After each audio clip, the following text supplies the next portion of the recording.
பொதுவாக வந்து கஸ்டமர்ஸ் நம்மக்கிட்ட கேட்பாங்க, கண்டிப்பாக வந்து கரையானுக்கு நம்ம வந்து ஒரு ட்ரீட்மெண்ட் பண்ணிட்டோம், கண்டிப்பாக வந்து கரையான் ட்ரீட்மெண்ட் திரும்பி பண்ணணுமா, இது திரும்பி வருமா அப்படின்ற மாதிரி கேட்பாங்க. கண்டிப்பாக வந்து சில இடங்களில் தேவைப்படும், சில இடங்களில் தேவைப்படாது. என்ன மாதிரியான இடங்கள்லாம் வந்து தேவைப்படும், தேவைப்படாதுன்றதை சொல்கிறேன். ஃபர்ஸ்ட் ஆஃப் ஆல் வந்து ஒரு கெமிக்கல் பேரியர் நம்ம வந்து பில்டிங் கட்டுறதுக்கு முன்னாடி பேஸ் லெவலில் வந்து செட் பண்ணிடுறோம். அந்த மாதிரியான இடங்களில் பெருசாக தேவைப்படாது. அது எப்போ தேவைப்படும்னா, அதிகமான மாய்ஸ்சரைசேஷன் நம்ம கொடுக்குறோம், ஒரு பைப் லீக்கேஜ் இருக்குது அப்படின்னா, அந்த மாதிரியான இடங்களில் அடுத்த ஒரு 2 இயர்ஸ் 3 இயர்ஸ் ரேஞ்சில் வந்து பார்த்திங்கன்னா ரீட்ரீட்மெண்ட் கண்டிப்பாக தேவைப்படும்.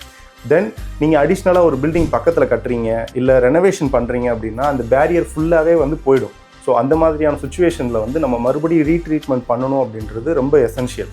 ஸோ அப்படி நம்ம பண்ணலை அப்படின்னா மறுபடியும் வந்து டெர்மைட் ரீஎன்டர் ஆகி எல்லா பொருளையும் வந்து பார்த்திங்கன்னா உட்டனில் இருக்கிற எல்லா பொருளையும் வந்து டேமேஜ் பண்ணிடும்.